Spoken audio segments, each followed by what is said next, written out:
Naam, ni kwamba taarifa ambazo zinagonga kwenye vichwa mbalimbali vya habari haswa nchini Jamhuri ya Kidemokrasia ya Kongo ni kuhusu rais mstaafu wa nchi hiyo Joseph Kabila kuitisha kongamano la upinzani unaopinga utawala wa rais aliye madarakani Felix Tshisekedi mjini Nairobi nchini Kenya.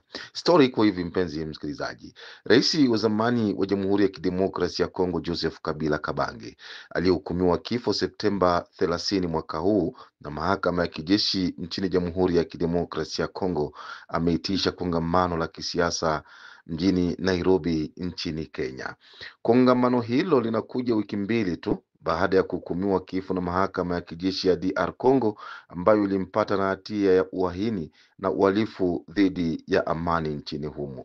Katika hukumu hiyo, mahakama ya kijeshi ya Jamhuri ya Kidemokrasia ya Kongo iliamuru kutaifishwa kwa mali zake na fidia ya mamilioni ya fedha.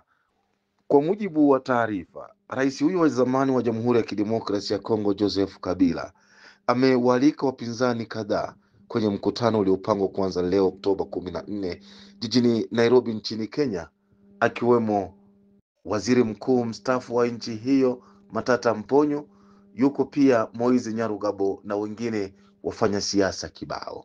Nini mtazamo wako kuhusiana na harakati za kisiasa tunazozifanya rais wa zamani wa nchi hiyo Joseph Kabila? Unaweza kuacha maoni yako kwenye comment section, mpenzi msikilizaji.